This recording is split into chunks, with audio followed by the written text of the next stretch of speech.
Welcome to the Strategic Coach podcast, CoachCon, our first conference. I'm Patty Mara. I'm one of the coaches with Strategic Coach. I work with independently owned pharmacies on business development and team engagement training, and I have a startup called We Choose Local. We're launching an e-commerce platform for locally owned businesses. We're launching in our first community this year. So that's me, and I have the pleasure of speaking with Pete Worrell, with Bigelow. And so Pete, can you just start with saying a little bit more, tell us about Bigelow and a little bit about what you do, and then how long have you been in Strategic Coach? Great, so Bigelow, Patty, would be most widely known as the merger and acquisition advisor exclusively for high-performing entrepreneurs. So across the country, across all geographies, across all domains, but usually the entrepreneurs are coming to us with a question of, how am I going to get my business to succeed beyond me or beyond my personal ownership of it?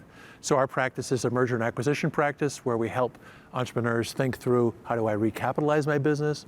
Maybe it's a sale. Usually it's because they want to get to the next chapter of their lives.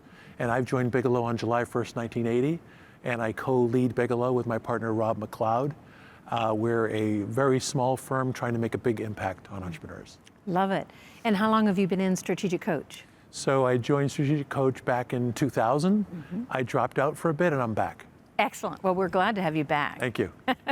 Do you have a particular focus on an industry of entrepreneurs?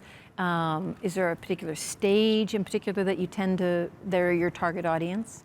So usually entrepreneurs are coming to us, Patty, with a war going on between their head and their heart. In their head, they might be thinking, I need a new manufacturing plant on the West Coast. It's going to cost $25 million. In their heart, they're thinking, who's going to fund that? In their head, they might be thinking, I always wanted to learn how to paint. In their heart, they're thinking, yeah, but I can't leave this thing that I created. I love it so much, and who's going to take care of it as well as I can? So in psychology, we call that ambivalence, that fight between the head and the heart. And so frequently we need to help our clients, our friends, through this period of ambivalence to discover what they can do in the next chapter. Excellent. And how do they find you? Like, how do you actually find who you're working with? That's a great question. So about 40% of the people who find us directly. They're entrepreneurs and they might see our book, Enterprise Value, which is published by McGraw-Hill. They might see some videos we have on our website. They might meet another coach client who knows us, and they come to us directly. I had a conversation just the other morning where someone called and said, hey, I'm sorry to cold call you, but I read your book and I'm in there on page 170. And what he meant was, my questions that I have in my head are in there on page 170. About 60% of the people who find us through an advisor or a referrer, and it might be a wealth advisor, a lawyer, a tax planner, whatever, something like that. Typically, though, we never think it's too early to meet interesting entrepreneurs because they might be thinking about, I want to have a capital gain someday. Most important word there, someday. Not sure when it's going to be, but I want to make sure that I have in my mind that I'm driving my enterprise value, that I'm putting my team together, that I'm getting my act together so that if I want to have that alternative someday, I can. Peter Diamandis would call it having a massively transformative purpose gives you a different plan today. And Peter's, I love Peter's vocabulary about that, and I'm in dead agreement. And it's what we would say to entrepreneurs, if you want to have a business that you want to have the opportunity to sell someday, then treat it exactly like you would as if you were going to own it forever. Excellent. Yeah. Interesting. Very interesting.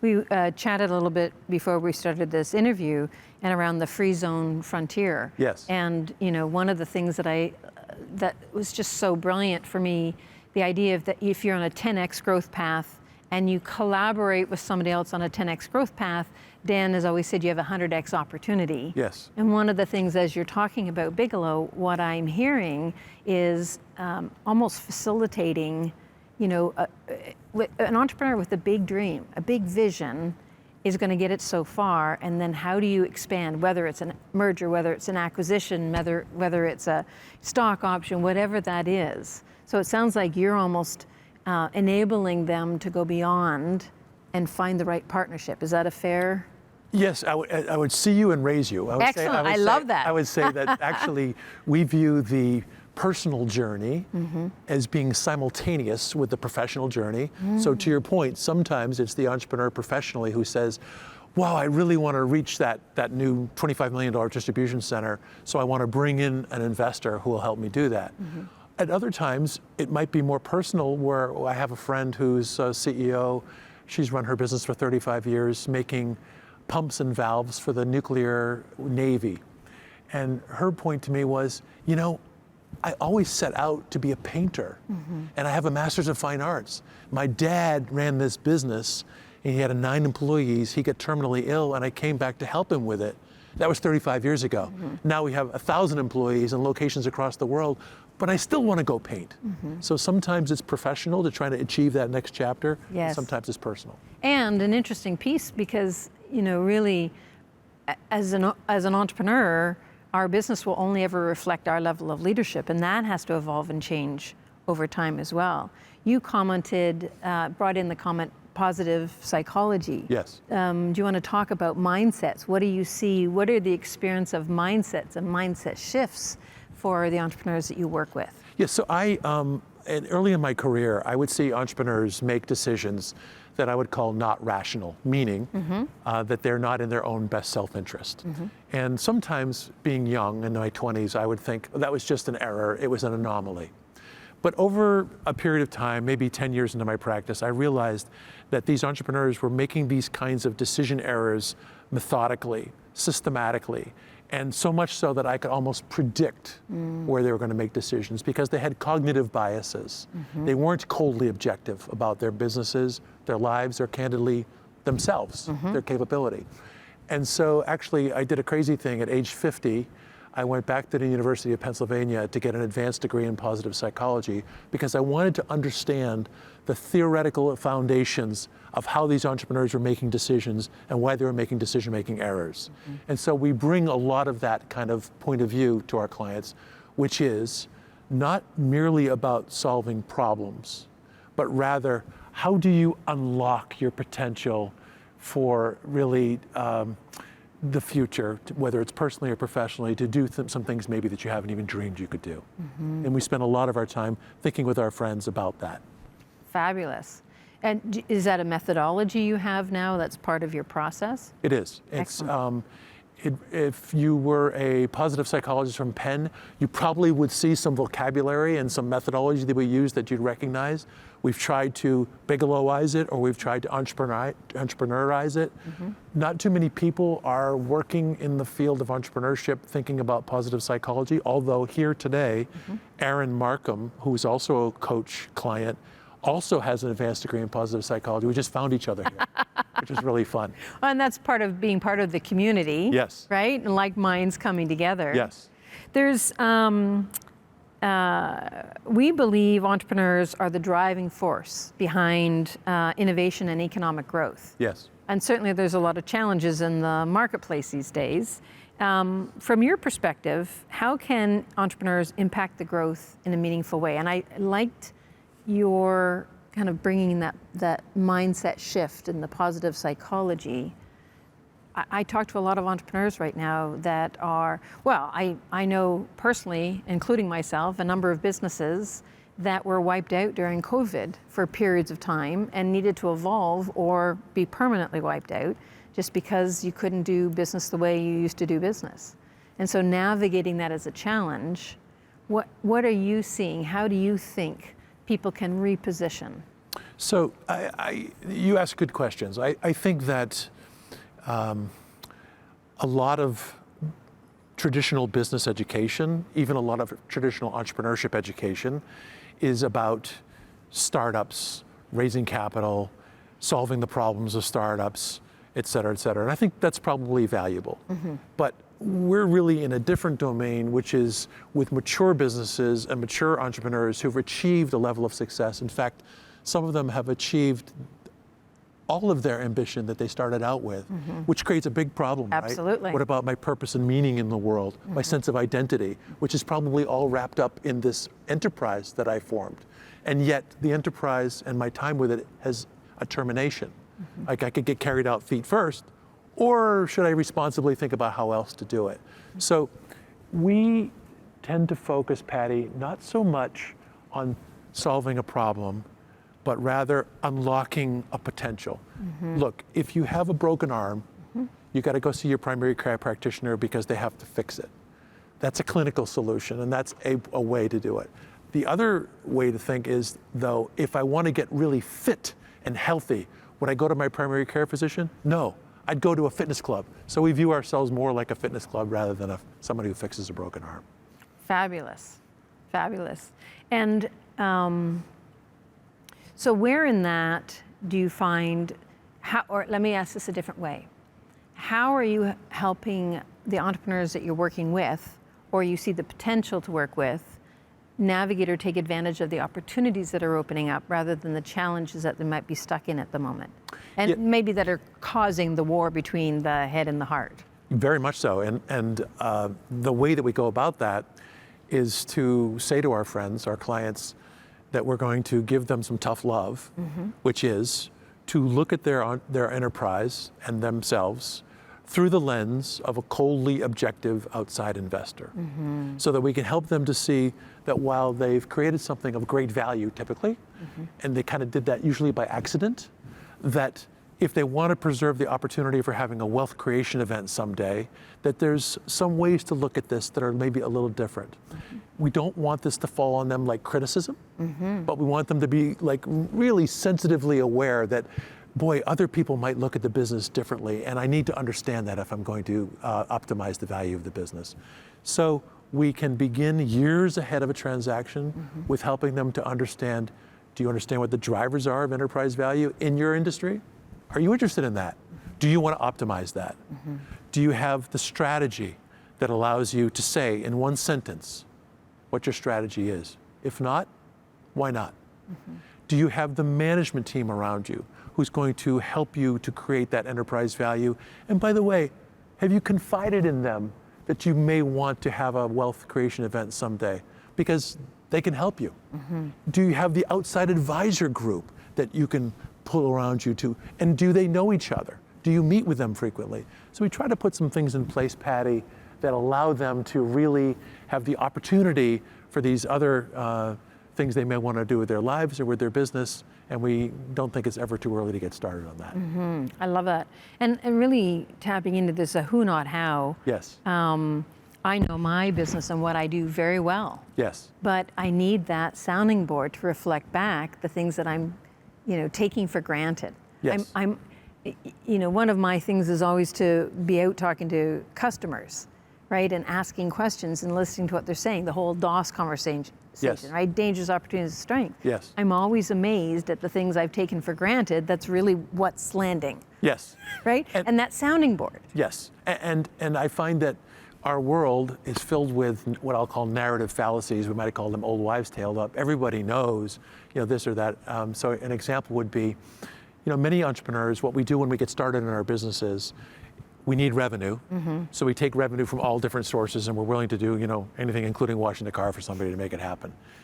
But over time, diversification within a business destroys shareholder value. And that's a gold nugget.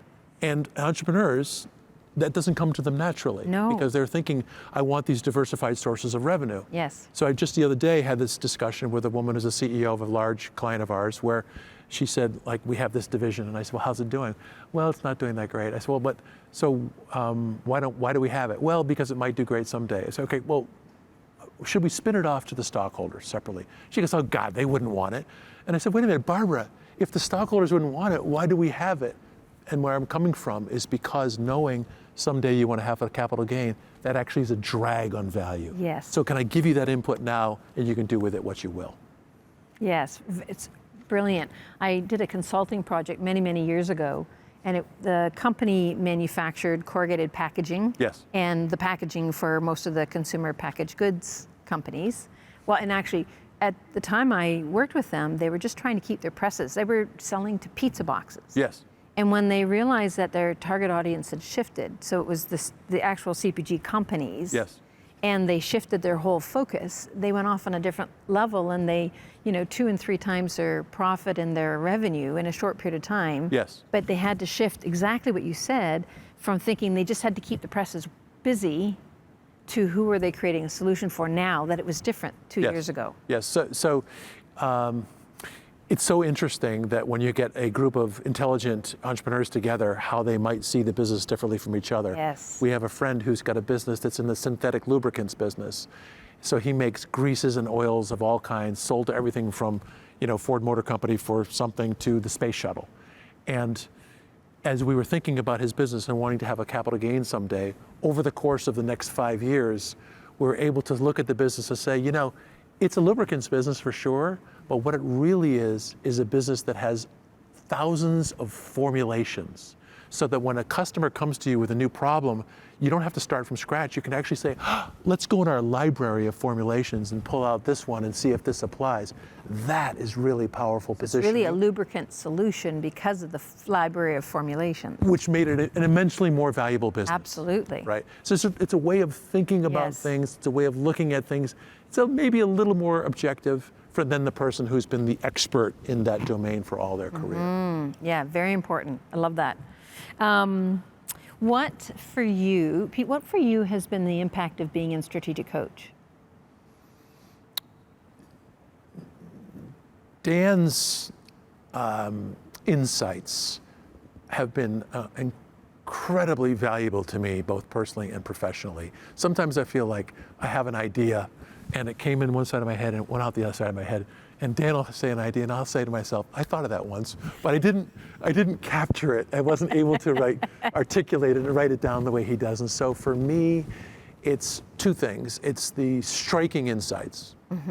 And secondly, we live in a mass popular culture, which is, I would say, largely bureaucratic. It largely wants you to conform. It largely is pretty plain vanilla. And if you're an independent critical thinker, as I am, as I know you are, you can feel very isolated, very alone. You can even feel lonely. Yes. In this mass popular culture. So for me, it's a challenge to find other like-minded people. And so when I come to coach, every time I come, even if it's with different groups, I find like-minded people. So those 2 things, insights plus the like-minded community, is huge. Absolutely. Yeah. Yeah, I agree. And for example, even meeting someone else that has a positive psychology. Yes, fabulous. Background, Yeah, right? fantastic. Right, in a room of a couple hundred people. It just replenishes a lot of positive energy for me. Yes. Yeah. It's very good. Is there anything that you would say, so an entrepreneur and they're maybe, listening to this interview and they're recognizing themselves in some what you're saying, maybe a little bit of a war going on, Yes. Between their head and their heart. What would you recommend as the first step? When you recognize that, what would you recommend as the first step? So I am a huge proponent of peer-to-peer groups like Coach, and there are others. And so I say, if you're not in a peer-to-peer group like Coach or like some others, then I strongly urge you that as an entrepreneur, as we were just talking about, can be lonely. And yet, if you're in a peer-to-peer group, you will share some things. And what I find that people say to me when they're in those groups is, I never knew anyone else had that same question that I had. So I think A. B, if you'll allow me, I don't mean to, this is not a commercial, but I have a book, it's called Enterprise Value. It's published by McGraw-Hill. It's an Amazon business bestseller. The reason I'm mentioning it is that I wrote it for people who are in the situation that you described, because I had clients come to me after a transaction and say, oh, Pete, if I'd only known then what I know now. Yes. And I think to myself, oh, that's a tragedy, Yes. because the stuff we do is knowable. So we wrote the book full of stories, real life stories with anonymized names of our actual clients, so that people could see a little of themselves in those stories. And so I'm hopeful that if they're in a peer-to-peer group and maybe they have a little scholarship like Enterprise Value, that will equip them to be able to have some conversations like this. That's fantastic. It's a huge, and I can speak for myself, we get so into the day-to-day and the challenge we're dealing with, Yes. and what we're setting out to accomplish in our next milestone. Yes. That shifting that framework, and again, I think as soon as we have that vision and the framework, Yes. then we change the challenges we're dealing with today. They're not always challenges anymore, it's just the next step. So I think that's brilliant. And also this extraordinary time we're living in, like, is the time for entrepreneurs, right? Yes. Where technology has leveled the playing field so that firms even like ours can compete with the largest firms in our industry. In fact, I might argue there's a diseconomy for being too large now. Yes. Because we get information on every business in the world exactly the same time Goldman Sachs does, right? Yes. So I might even argue, if you'll let me, that this, from a gender point of view, is a great time to be an entrepreneur woman. Absolutely. Because the AI tools we're going to have is going to allow people to be able to unlock their potential. And I know we can't generalize, but there's a lot of entrepreneurial women who aren't hung up on hierarchical structures and who can provide a lot of cool insights, where AI is going to be able to do a lot of that stuff that ordinarily analysts would have done. So absolutely. I'm really excited about this next chapter of entrepreneurs. Yes, I agree. I think, and I think Dan has said this, that we're living in the century of entrepreneurs. If We the really last are. century was the corporation, Yes. this century is the entrepreneurs. Yes, we really are. Yeah, when I started, I was born in the 50s, so I grew up in the 60s, and I went to high school and college in the 70s.